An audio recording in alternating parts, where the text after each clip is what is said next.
Hi, this is Jojo with Hookup Baits, and we are here for another podcast.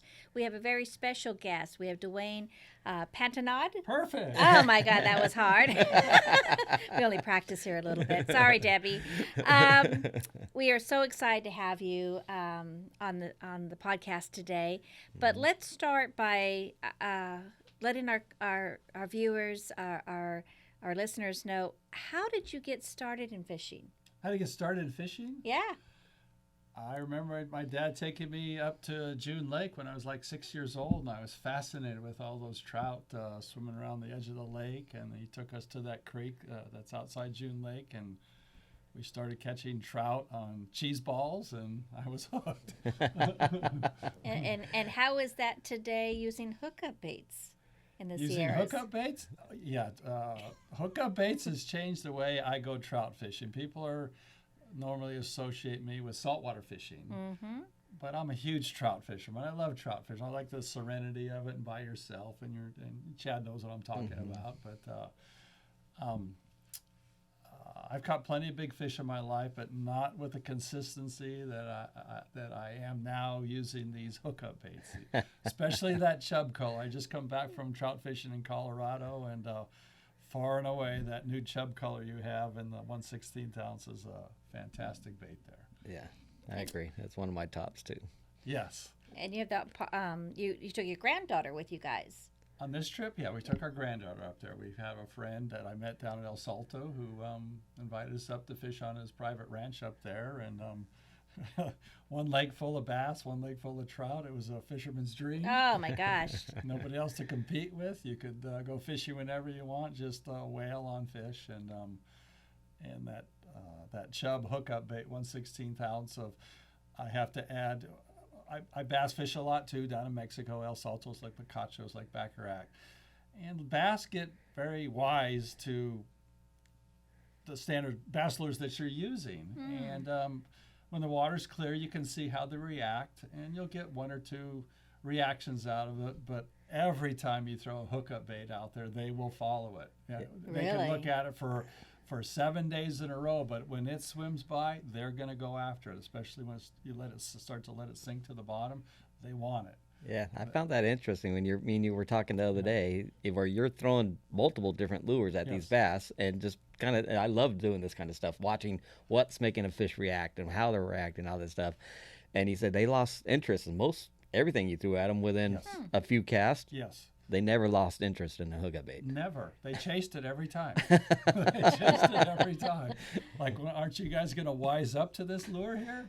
I don't know what it is, but when you see them coming and you put it in free spool and let it swim down, they wanted it. Yeah. They wanted it. Wow. Any particular size or color? 1/16 chub. for the bass and trout. Bass and trout. I got bass to maybe 4.5 pounds on that down there, but yeah, for both of them. The guy who owns the lakes, he was at Cedros Island at the time, and he called me and he said, "How you doing?" He showed me where the key was so I could use his ranch, and I said, "I'm getting ready to go down and fish those big bass in your lower lake down there." He said, "Good luck. All you're going to catch is trout." And I said, "No, there's some pretty good ones, and there's some 5-pounders swimming around a point." So the last morning, I was taking Harley and my wife down there, and there they were in the shade. And I said, "Perfect." So I told Harley and Debbie, I said, "Give me a moment here." And I unhooked the hookup bait. I kind of underhand tossed in the direction. I saw the bass head in that direction. I got a bite. I just assumed that I caught one of those bass. Well, the gentleman who owns the lake told me that you're not going to catch them because those giant trout will come in from the deep water when they see that lure, and they will snag it. And so I set the hook thinking I had one of those big bass, and the trouts come up and started jumping. And at that point, the water is ruined because, you get a 5 to 8 pound trout thrashing on the surface there. The bass are gone. So that was my only shot at getting those big bass at that point there. But he was right. The trout are way quicker than the bass when it comes to grabbing those hookup baits. And I asked him, I said, now he's in Colorado, south of Grand Junction. And I said, "What's your favorite lure?" And he asked me, he said, "Have you ever heard of hookup baits?" Oh, you're kidding. You're kidding. That was before ever talking about you ever talking about hookup baits to him. Oh, my gosh. I said, "Yeah, Rick, I've heard of hookup baits before." I know a few people here, but yes, that's his favorite lure down there. That's too. awesome. Yeah. That is so cool. What a small world. In the middle of Colorado, who's using them. So I thought that was pretty cool. And he does the same thing with his little family members that come out, granddaughters, I guess, and nieces and nephews. And he's got this private pond that allows us to go just catch fish till your heart's content. I see the smile on my face. I thought I had found heaven when I went to Strawberry Lake last year. When you said go to Strawberry Lake and gave me a handful of those chub 1/16, 1/32 ounce, and we went through them very quickly. And I thought I'd found heaven up there with all those cutthroats and rainbows up there, but no, this farm pond. that was a little bit better. It was a little bit different. But So he will be a good friend for life. Yes. Yes. Yes. He's a big fisherman like we are here. Yeah. That's wonderful. Cool. That's and then, wonderful. And then you also this year you had your first Lake Pyramid experience. Yes, I have been keeping an eye on that for a while. I used to have a place at the Salton Sea, and every time I would see pictures of that, I was reminded of the Salton Sea. And I said, I got to get up there, but it's just a little bit too far here. So finally got invited to head up there with Chad and Ray and his friends that live up in the area up there. And we ended up catching 35 for the couple days that we were fishing there, and Chad apologized that we only caught 35 trophy trout. It was definitely slower than typical. He said we should have had 150, but I thought it was great fishing. Chad took us up and down the lake, showed us the high spots and the names of the places and how to approach them, and put our kayaks in the water when necessary, fished on the beach when necessary, and we caught a lot of big trout. I forget, what are the strains? What are they called? The Lawton. Okay. Lawton cutthroats. Okay, but there's different strains and. Oh, the Pilot Peak and the Summits. Summit, isn't that the stronger Summits, one? the Pilot Peak are the big silver ones. Okay, yes. The Summits are the smaller, colorful ones. Where the Truckee River comes in, I remember I was trolling a hookup bait, and I got a bite, and I set the hook, and I got an inflatable kayak I got down at Fast Lane, and the nose of the boat got swung around, and I never thought I'd ever be drug around by a trout. So it took me about 15 minutes to get it in. It's not like fishing them on the shore up there, where you can corral them in shallow water. When you're on a kayak, you're at the mercy of the depth there, and you get it up next to the boat, and away they go again. Next to the boat, away they go.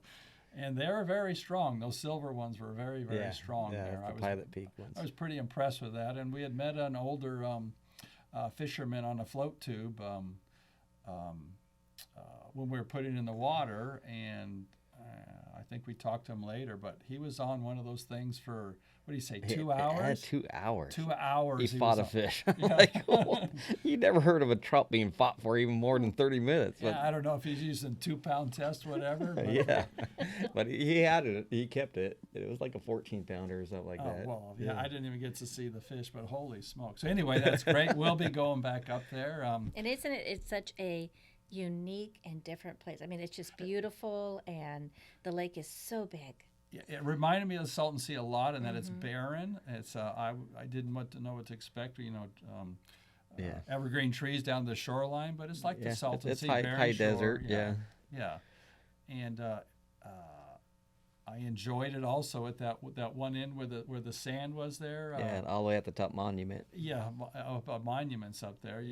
We'd been up early in the morning, and you're waiting, and that sand looks very inviting. I grew up on the beach up at Manhattan Beach, and that sand looked very inviting. About noon, I just went out. We both did. We took a great nap on the sand there, in the sand. But what woke me up was the fish boiling right on the beach. I was sleeping there, and then what's all that noise? I woke up, and there was trout chasing whatever right on the beach there. Well, I guess it's time to get up. Let's go catch a fish there. But you fish sunrise to sunset. The story I remember there was you took us to Pelican first. Is that what it was? Yeah, that first morning, And everybody's fishing on their ladders, and we're catching a few fish in between the ladders there. But there was an older couple there. They were fly fishing up on their ladders, and Chad always takes the time to educate people on his lures, and that lady, she was interested in catching a fish. I know her husband didn't look too happy when she wanted to switch over to spinning gear from fly fishing, but she said, "I want to catch fish," insinuating that fly fishing you don't always catch a fish very easily. But she was watching us with those hookup baits, and Chad took the time to give her a lesson, give her a few baits. I don't know if she got any. I think we took off for. Yeah, we kept on working down by the time she started fishing them, but yes, I bet you she caught something. I'm sure she did. Before her husband did. I'm sure he did, because we were mixed in between the fly fishermen there, and we were the most consistent. On the beach. On the beach, they're hooking the fish up there between the fly fishermen there. Yeah, but and, it was there's great. some spin fishermen throwing whatever they do, but Little spoons, and marabous and stuff like that. And it was Ray's first time as well, right? It was Ray Broadfoot's first time too, so he's going back too. So we got it on the calendar. We're gonna go. We were told that we hit the best weather. Well, that was your concern when we were setting up the trip. You're like, I don't know about the cold. I don't know about the cold. So we lucked out on that. Yes. We got beautiful weather. It was not cold. No. But the fishing was not hot. We were happy. Ray and I talked about it on the way home.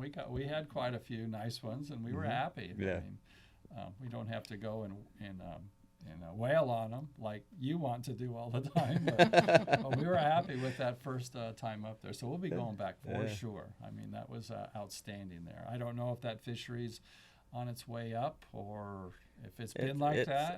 It's going to get better. It's just this year where the fish spawn. I mean, remember when we parked in front of that hatchery, middle of the day, and you just see them out there rolling constantly. That's where the mass of fish were, where you couldn't fish. Mm-hmm. And last year they didn't do that. They didn't go there. They were at Pelican Point and the next one over. That whole mass of fish stayed there last year. Oh. That's what made the fishing so much better. Oh, okay. I didn't know that. That's when you have the big days, the 50 fish days and all that stuff. That's when you're in that massive fish. I know you could look, while you're fishing there, you could look down and poke these fish with your rod tip if you wanted to see them giant trout just swimming by your feet like, holy They're moly. just beautiful. This is insane up here. Why there isn't... Yeah, see, most of those ones you see don't bite, but when you have 100 of them in front of you, you can get a good amount of those to bite. How we had just like every so often you see one swim by, this swim by, and those, you rarely get those ones to bite. So we need it to be when you have that mass, you have hundreds of those swimming by you. I get it. That was the difference. What I didn't understand was why there wasn't a ton of people up there. I didn't get that. That's the weekdays. It's always that what it was it like was? that last Okay. year. You go there on weekday, it's not bad. You go there on Saturday, make sure you have a kayak or something with you, 'cause all the good spots are taken. All the good spots are on the taken. shore, I mean, Yeah, on the shore, yeah. When Salton Sea was at its heyday, when I had my place down there, it would take you an hour to get your boat in the water down at Red Hill Marina there. You had to wait in line an hour. That's how many people were trying to get in That's down crazy. there. It was just in the sea was just full of everybody catching corvina. But I wish that was still around. it was a lot of fun fishing. If you would have asked me back then if you fish anywhere in the world, we'll buy you a plane ticket, I would have said Salton Sea. Wow, that is That's crazy to interesting. even think about that. Wow. Because it was just nonstop action. Every cast was a 3 to 25 pound fish. You just didn't know what you were going to catch. And when you got into the areas, that was when the swim baits were just coming out and becoming in vogue there, and most people fish. That's like where you said swim baits at one time were like kind of started for the Salton Sea, right? Well, if you want me to talk about that there, I and name names, I certainly can do that because he was my neighbor. But yes, he would. He manufactured fish trap lures there, and he started making them because lunker lures were too expensive. They were being poured out of Brawley in a barn down there. I forget the gentleman's name, but he just started using them down there in Croker. It was a white belly and kind of like a chub color back there, and he would just wail on them, and then he took his swim baits into San Diego Bay back in the 90s there and started winning every bay bass tournament. And that was the start of the swim baits bait thing, all we had was shabby shrimps and And Scroungers. Scroungers and Mr. Twisters and stuff like that. That swim bait was, and catch 100 fish days on swim baits back then. But that was when the swim bait craze started. Then. Mm-hmm. That's crazy. But anyway, and now it's Hookup Baits. Now it's Hookup Baits. That's right. Hookup Baits' turn. That's right. It's Hookup Baits' turn. I tell everybody about him. Yeah, you have been a wonderful ambassador. Yeah. And from your fishing, obviously you're doing freshwater and saltwater, Yes. and you and Debbie, as far as we've been members, Yeah.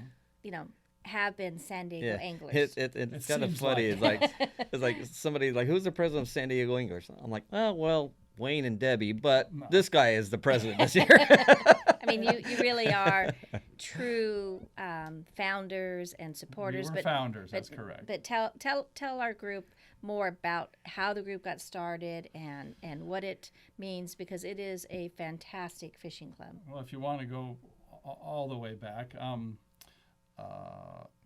we were part of the San Diego Rod and Reel Club at the time, and the club was getting very large. It was around 500 members at the San Diego Rod and Reel Club, and there was a difference of opinion on how the club should be run, and there was a splitting of the club. So half of us went with the San Diego Anglers, and the other half stayed with the Rod and Reel Club, and we just advanced very quickly. I don't know why. We were very lucky and very driven, and we advanced very quickly there. And I think that was like the December of 1990. And we've been going ever since. In 1995, that's when we started the Bay Bass tournament there. Mm-hmm. So if you want to talk about that. But anyway, I do. Do we think the Bay Bass tournament could possibly be coming up? Or I could always say yes. Okay. And I say yes every year. Even during COVID, I would say yes. I tell everybody I would say yes. We didn't do it last year because I made some test phone calls, and there was no product to give out. Now, the Bay Bass tournament we've been doing for 23 years. That's a big chunk of my life, you know. And several months to plan. Bay tournament in California. Yes, it's huge. Yeah. It's huge. And very, very well organized and ran. Well, you do a fantastic job. It's not just me. We have great club members that come out, and they do all the things very well, so I don't have to worry about it. So, but anyway, what was I saying there? The sponsors. Yes, the sponsorships. Yeah. So ultimately, it's a fundraiser for the fishing club, which allows us to do a lot of stuff. When you can put some money in the bank, it allows the fishing club to do a lot of stuff. We're not hindered by a lot of things, and because we don't have any money. But so ultimately, I started making some phone calls, and there was no product to be given. Nobody wants to buy a raffle ticket for a gift certificate. So when the rods and reels and line and lures weren't going to happen, we made a decision, hey, let's just back off on it for last year, and we'll see what's going to happen. There's no way that the supply chain is going to be a problem in the January of 2023, but I don't know now. I don't know. I think it seems like all the manufacturers kind of like not giving all this stuff, and we're going to kind of keep it standard with this minimal product giveaway for fishing community stuff. So I'm going to say yes. We're going to, but we can make that decision in September or October. We'll make the decision then, and if we do it, it'll be sometime in the end of January, whenever the best tide is available at the end of January. The reason being is if we did it like on the 18th or the 15th, that's too soon after the holidays there, and not everybody is back from their family stuff, and it's just too difficult to try and get this together in 10 days after the holidays over. So we push it to the end of the month. It's always around the end of January. Always about the end of January. It works out. Out really well. Before we had to compete with the freshwater circuit there, which would start up in February, and that's one reason why we started in January. But you got the SBS that starts in January too. But that's pretty much the only thing you have to deal with. Yes, and Jerry will send an email every once in a while wondering what we're doing there. Yes, so we don't conflict. We don't want to conflict here. It's always on a Saturday. We want everybody to go out and have fun. Yeah, and it's open to everyone. It's open to everybody. Yes, it's a very unique. It's a very unique saltwater bass. It's two-man teams. What's unique about ours is we allow bait, and which brings in a lot of rookies. They think they have the advantage at that point there, and sometimes they do.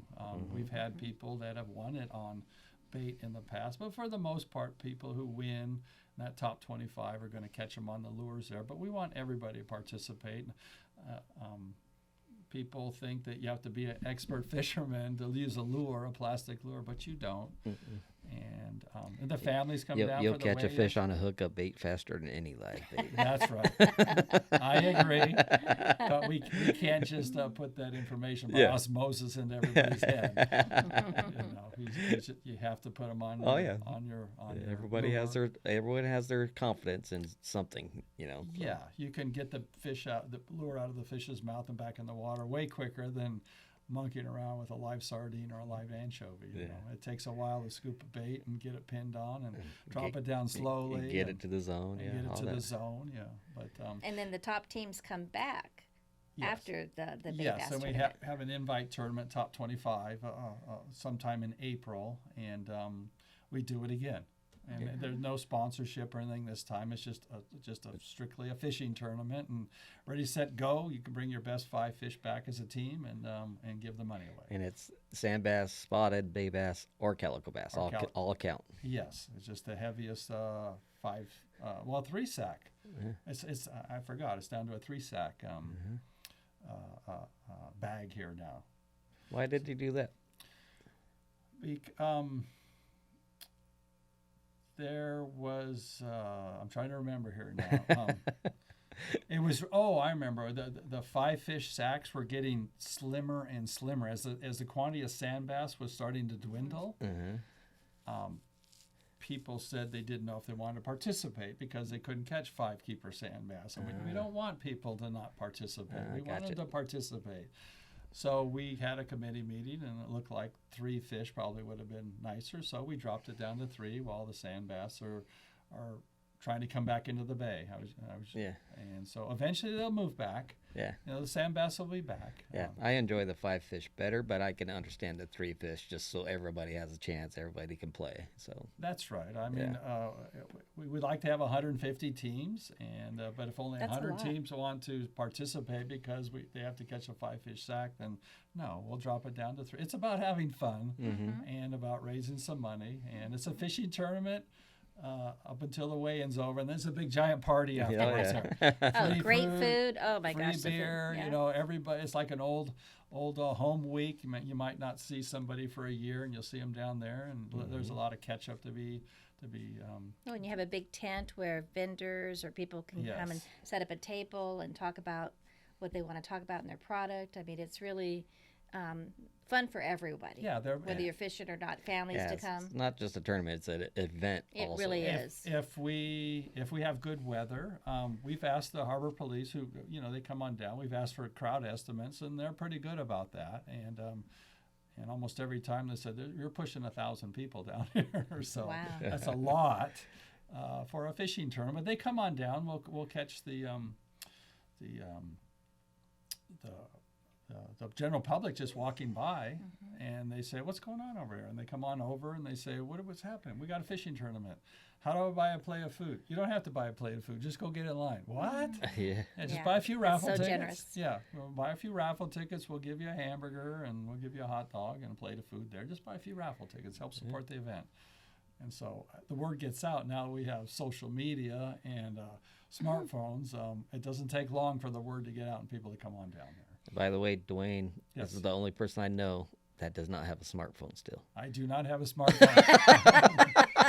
But I have to say. Try to go to Pyramid and have them, you buy your permits online. Yes. I can't do that. Okay, well, you make your reservations online. Don't do that. If you had the business I had, you would understand why I don't have one. Exactly. I'm kind of envious there. I'm trying to hide from people. I don't believe But I do have a smartphone. It's on my desk at home. I just don't carry it with me. I love that. I use it during the business there. I just don't carry it with me there. I don't Envious.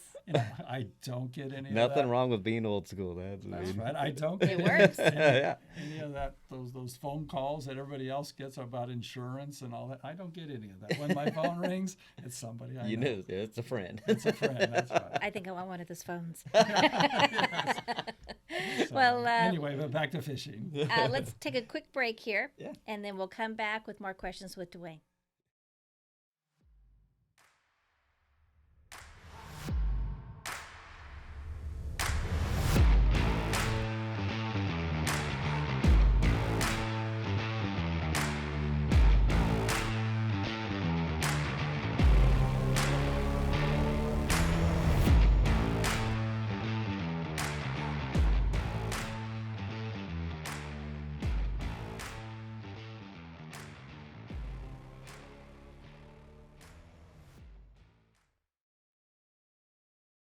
Hi, this is Jojo with the Hookup Baits podcast, and we are back with Dwayne and Chad. Let's pick up about the San Diego Anglers Club. We've been members since we've started Hookup Baits. And they've been a great help to Hookup Baits growing. And for sure. Great community. We have met some wonderful friends Yeah, from the group, yes. family group. Great information and seminars and so forth. But tell us, it's just not about fishing. There's also tournaments and things that the club does. And then from the club, how did the foundation get formed? Wow. Okay. Yeah, the club is at its height before COVID. I think we're around 400 members, which is a lot, and we're very busy. We had stuff all year long, from the Bay Bass tournament in January, with fishing tournaments and seminars, our monthly meetings, Padre games, campouts, picnics, and then community fishing events there. We started off by doing something with muscular dystrophy, and that went on for quite a few years, taking kids fishing out on the Vagabond. Mike would donate the boat, and we'd get 20 children in wheelchairs out there and go out and just have a great day. Normally it was rockfish. I remember one time Mike got a call from one of the boats out past the 9 Mile Bank that the kelp patties were loaded with yellowtail, and he come down and he said, "Do you think your kids would like to catch yellowtail?" And I said, "Well, we can try, Mike. Let's go check it out." So he turned it to the west, and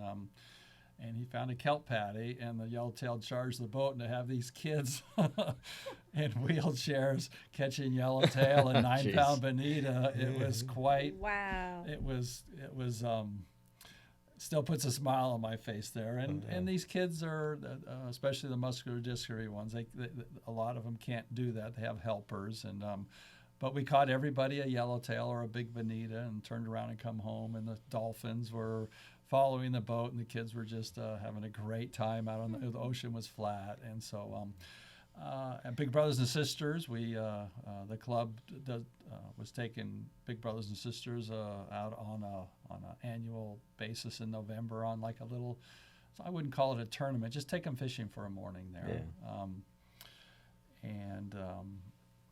Anyway, so we do a lot of outside stuff, all the peer events, the club would be asked to do that there, and we were forever, trying to raise money to do this here. And as the fishing club, San Diego Anglers, is a 501c7, and those donations are not tax deductible. And if you want taxable deductible donations from corporation stuff, you have to become a 501c3. So we pushed hard and finally got the board to okay the funding so we could become a 501c3. It takes a few $1,000s and a lot of time to get this done, but we finally got a determination letter from the IRS, and the foundation was started. So all the community fishing events that the San Diego Anglers Fishing Club used to do, that's what the foundation does. Mm-hmm. But now we have lots of money coming in. The corporations have no problem giving us money. We still do the other stuff, but we specialize in taking wounded warriors fishing now. We still do Big Brothers and Sisters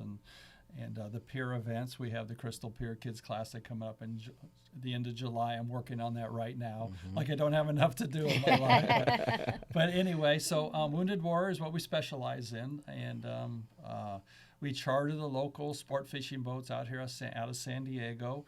We collect the money regionally here and take the guys out. And every time we put the word out that, hey, we got a free fishing trip, it fills up. And thank you guys, Hookup Baits, for supplying the lures, because it's always fantastic fishing. I know the skipper on the one boat says he wishes he could have these hookup baits tied up on all of his rental gear. That's a great idea. Because they're such good fish catchers. But so he said on your Wounded Warrior trips, like fish counts go up. Yes, they do. Because everybody on the boat has a hookup bait on. As soon as we hand that box of hookup baits up to the deckhands, they say, we're going to cream them today. That's awesome. And their eyes get big, and especially new deckhands who have never been part of a Wounded Warriors fishing trip with hookup baits. And through Chad's suggestion, we got all spinning gear. So we have those what are they, BG series? They're way too light, but that sure makes it fun. Yeah, but we'll get to another story here in a minute here. But just cast the hookup baits out on these twilight trips off La Jolla, and they just start jacking the bass in there. When I was in Colorado, Ray was running the one twilight trip, and he called me the next morning and said it was so fantastic that they had 150 calico bass plus the hundreds that they threw back that were too short, and the boat had to sit outside the mouth of Mission Bay, outside the jetties. They had so much fish, they had to clean them. There wasn't enough time to clean the fish from La Jolla down to the mouth of Mission Bay there. So they had to sit out there, do circles, and clean fish because they had so much fish that they had caught there. But yeah, we throw them all on spinning rods. There's no backlashes. Everybody knows how to use a spinning rod, and they and all day long they'll sit at the rail and throw these things, and they just start wailing on the fish. If the current is going good, and they many start times doing good. they've never fished before. A lot of them have never fished before. A lot of them have never fished before. That's the winning combination for somebody that never fished or a very light knowledge of fishing. Hand them a spinning rod with a hookup bait on it. Spinning rod with a 5/8 hookup bait, as long as you put it in the water, you have a very good chance of catching a fish. You don't have to, the technique, anything is you don't have to do anything. It's just look at my granddaughter. Get it out in the water. Then you're good to go. Perfect example is my granddaughter there. She's by no means an expert fisherman. She's only 7 years old, but the fish that she's caught in her short little life here, she just thinks you go out and just whale on big fish. She has no idea. Oh my gosh! So what do you say? Well, she has never had to struggle catch a fish yet. I mean, we haven't had to struggle yet, so she just thinks you go catch them. Yeah. But she goes catching, not fishing. That's right. She goes thank catching. you. I bet she loves grandpa and grandma then. That's right. This is an easy thing to do. But back to the foundation there, so we take the Wounded Warriors fishing here. Last year we had a kids group out of City Heights, Pro Kids is what it was called, and they said, hey, would you mind taking a group of kids fishing? I said, yes, I can raise the money to take you guys fishing. So we rented an afternoon trip on the new Seaforth there, and Captain Julio was running the boat. We roll up, and he says, let me tell you, he says, you guys are blessed because I fish here every day, and this is the first time in the afternoon all year long that this current is going down and in at your favorite calico spot. He says, we're going to cream them today. And so we tied the hookup baits on, and Frank was on the boat there. And I just remember Frank sitting at the back of the boat, and there was a line of kids that he would just toss the hookup bait out the back and let it sink, and then set the hook, and the kids were on. We caught fish until it was time to go home. There was a bunch of the teenage girls up top there just sitting there, and I went up and said, what do you guys do? And she says, our arms are sore. We can't catch another fish. That's we awesome. want to take a break, you know. And that's what it's all about. And so they immediately, so we'll be taking, that's another thing I'm putting together right now. They called me just a month or so ago and said, can we do it again? Of course we can do it again. I will raise wonderful. the money, and we'll take you guys fishing again in August this year. So we got another afternoon trip hooked up for this kids group. So we'll take any kids fishing here. We do the pier events. We took over the Crystal Pier Kids Classic from Captain Ron when he moved out of state there, and that's a lot of fun too. There'll be 200 kids and their families out on Crystal Pier for 4 hours, just whaling on fish up there, and having a hot dog lunch afterwards, and then hopefully they turn into fishermen there. We have rental rods for them, and they just drop their stuff over the side and catch a fish and weigh it and throw it back and have a hot dog. So hopefully we can get 200 kids hooked on fishing there. Well, and there's something to be said. I mean, Chad and I have had the opportunity to go on your trips with the vets, and Yes. and I know Frank and Ronnie. I mean, Tom and We have Cash. team members on a lot of the trips with you. And, Yes, thank you for that. We all come back because it is so enjoyable It to is. see these kids or these vets forget about everything, and they are just there to have a good time. That's what it's about. It's about turning that memory off, whatever is bothering them, and turning it off for the day. A quick story here. We were at the Coronado Islands on the Liberty, and I think it was our first trip to the Coronado Islands, and we had the director from the PTSD Center, and there was 2 gentlemen on the boat that were keeping to themselves, and they weren't saying much. And we started to catch rockfish on a high spot out at the islands there, and these 2 were in the back of the boat very intently watching their rod tip for a nibble. And Ben walked up to me and he said, look at the healing, what's happening over there. I said, they're just fishing. He goes, no, they're healing. He says, I've never seen such intensity out of those 2 there. They're normally aloof there, but look at them. They're talking to each other. They're waiting for the next bite. They get the bite. They set the hook. We were using cut squid at the time, and they'd race over to get another piece of squid and drop it down, wait for the next bite, catch a fish, and they were having a good time. And Ben said, guess what we're talking about? Because there's mandatory meetings for some of these vets there that they have to go to. He says, guess what we're talking about next Wednesday? He says, we're talking fishing, because now we can get those 2 involved in a conversation. We're going to talk fishing here. That's wonderful. Another reason, let me talk about why the foundation got started here. It just wasn't out of the blue. The Balboa Naval Hospital called us. We would do a couple trips a year as the funding was available before we become a foundation. And the gal there talked to Debbie and says, could you do this once a month? And Debbie said, for how long? And they said, forever. And we laughed and we said, you don't know the time commitment and the money it takes to rent these sport boats here. Yeah. And we asked why. And they said, of all the things we do for the people out of Balboa Naval Hospital, and at that time we were in the war, and there was a lot of amputees and people that were totally messed up. He said, the most requested thing, without a doubt, is fishing trips. And the only people we know that do this is you guys here. And so that brought the idea to the board of directors, hey, let's get serious about this foundation. We've dabbled with it before. Let's get serious about it. And so we got serious, and here we are. Now we have I'd say we have $45,000 to $50,000 a year right now to take wounded warriors and kids fishing. That's how much money we're getting from the corporation there. That's Yes. so awesome. Yes. Well, it also says a lot about those contributing. They know you have your heart and soul into it. They Yes. know that you're going to make sure these vets have a wonderful time. And we bring the sponsors on the boat to let them know, and that's why they And continue then let to them be sponsor part it. of They what's let them be part of going it. We'll be there Yes. every time. Yeah. Yeah, and they want to be part of it. I got a call from the admiral down in the Midway down there, and Joe Hines and I went down there, and he said, I like what you guys are doing. He's got another organization that takes wounded warriors fishing too. I try to enlist his help when I can here.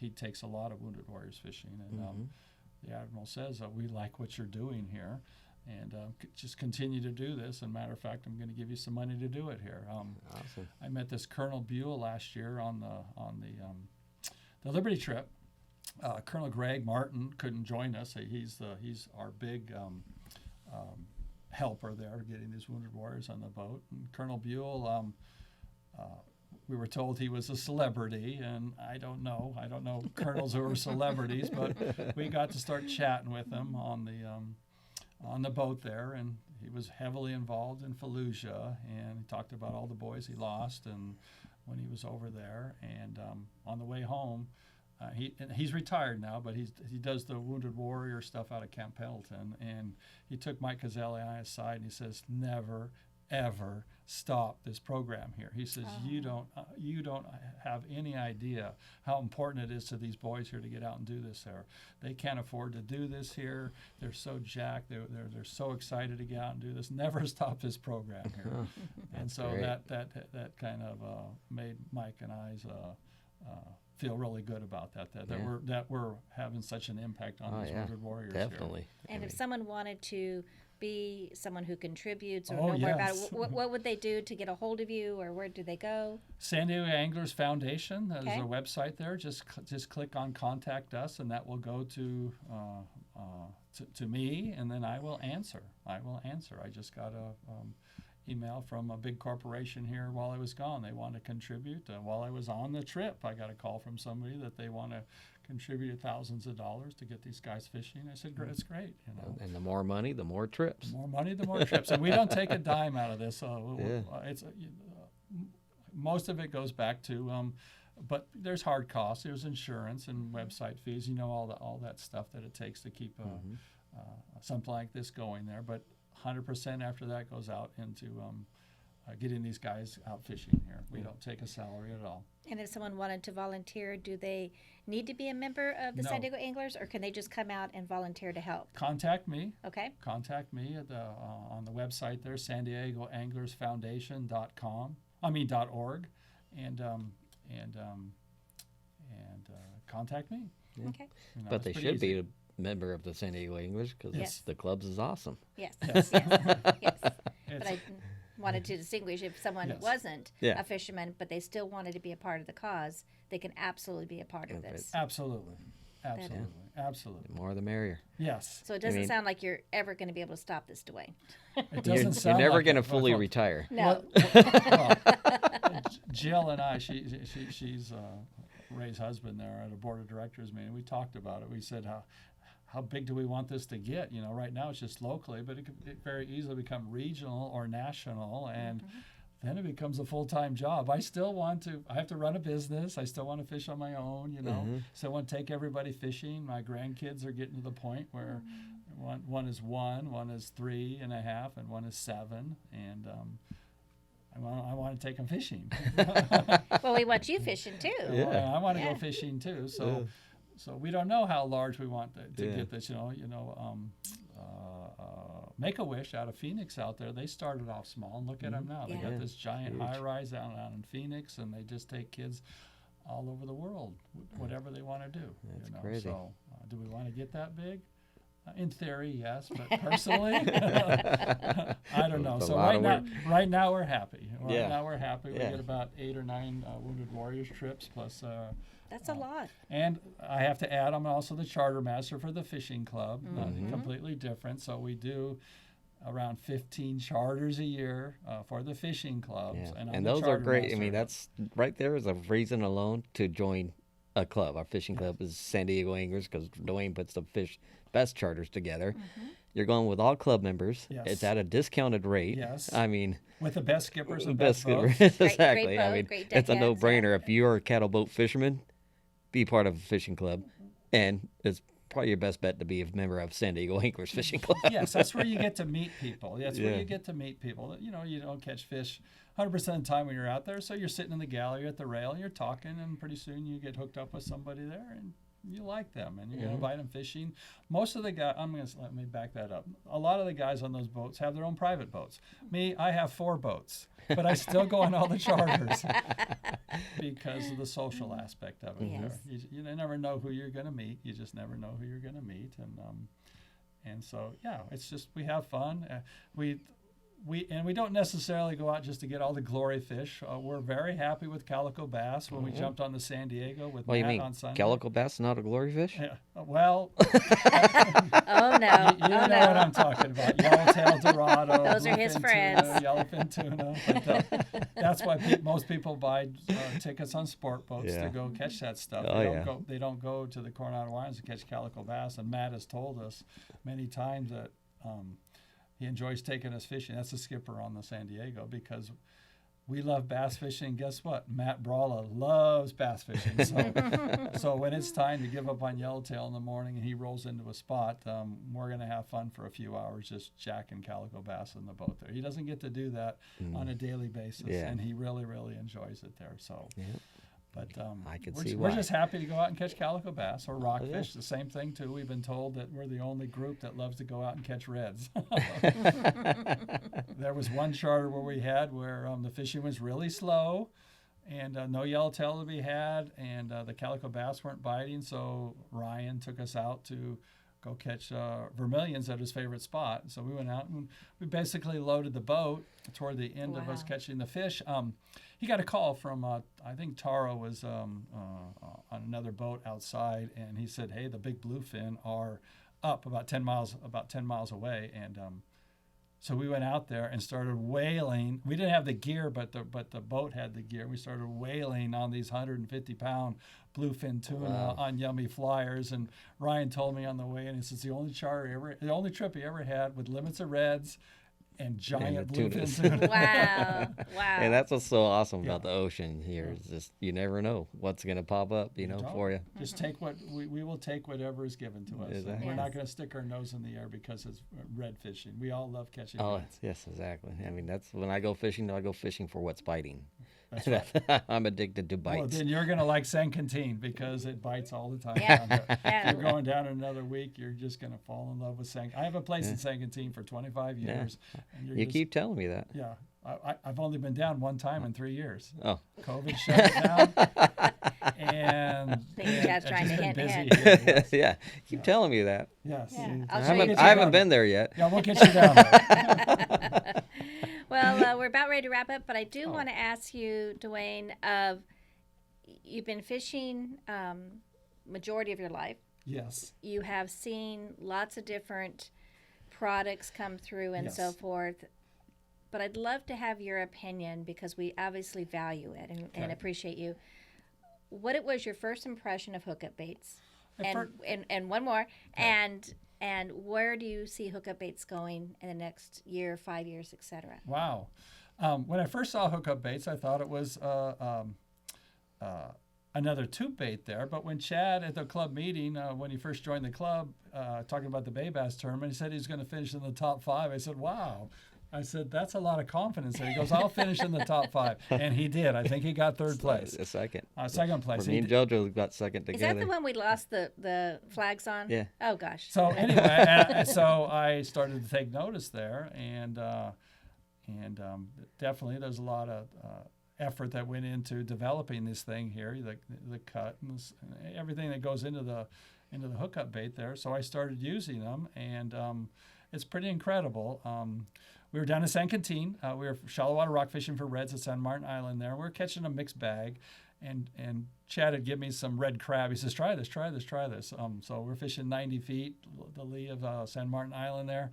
And I just started wailing on the reds, all reds, nothing but reds, while Randy was catching everything else but reds, and I am catching all reds. The quality was yes, night and day, right? Yeah, and Randy's going, what is it about that bait? I said, Chad just says this is it here. And so it's just they're just amazing lures, like I said, for trout fishing. I wish I had more time to talk about this stuff, but I met Chad up at the Sierras a couple of years ago, and by the time he was going fishing, we were heading home. By the time we got to Bishop, he had sent a picture to Debbie, and he had a kayak full of 5 to 8 pound rainbow trout he had caught at South Twin Lakes there, and we were just totally impressed. So I don't think there's a better trout lure that's out there. I wish more people. But as far as hookup baits, holy smokes! I send them wherever I can. I've got them up in Seattle here. I'll try to get the people down in San Quintin and turned on to these things here, but wherever I can, I send those hookup baits there. We so appreciate that. And everywhere people call me back. The last batch I sent to Utah there. Now I fish trout with Danny my whole life since I've been 14 years old. I moved to San Diego. I've been around when he's caught most of his trout. When I sent him those chub 1/16 ounce so he could fish in his lakes up in Utah there, he just moved up there, retired. And he sent me back a picture of the biggest trout he's ever caught in his life. And then Really? 5 days later, his wife Emily sends me this picture of this giant tiger trout. It looked like it was a salmon. It was so big. I will guarantee you that they've never caught that many big trout in their life. Guarantee it. So they're big converts there. And as far as it's going, it's how far you want to take it.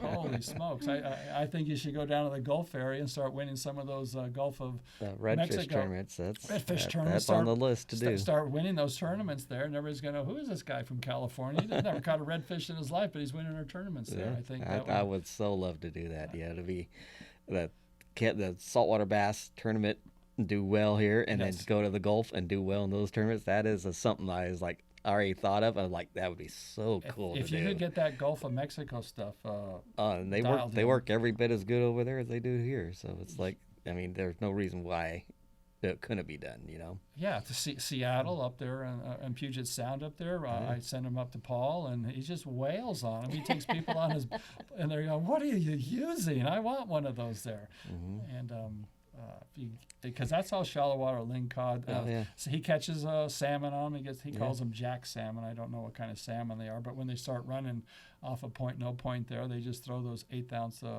shad hookup baits, and they just wail on the salmon up there. Yeah. And we went to Seattle, and I got a nice salmon, a 15-pound salmon. I didn't know it was a good one. I released it and showed the people at that Freedom Boat Club the picture, and they just went crazy. Yes. Oh my God, you caught that today? I'm like, oh yeah. They went nuts over it. So you have your work cut out for you. You have to fish from Seattle to Florida, and get the word out there. Yeah, what a bummer. Yeah. Thanks a lot, Dwayne. Really appreciate it. And we're going to wrap this up. I'm just kidding. Like, I can't keep him in the shop enough. Now, but it is true. The time on the water, and I know Chad just loves going to new places, and with your friends and who you know in different places, it's also nice to have a couple of baits sent to them. Yes. And the key is we just want people to catch fish and have great memories.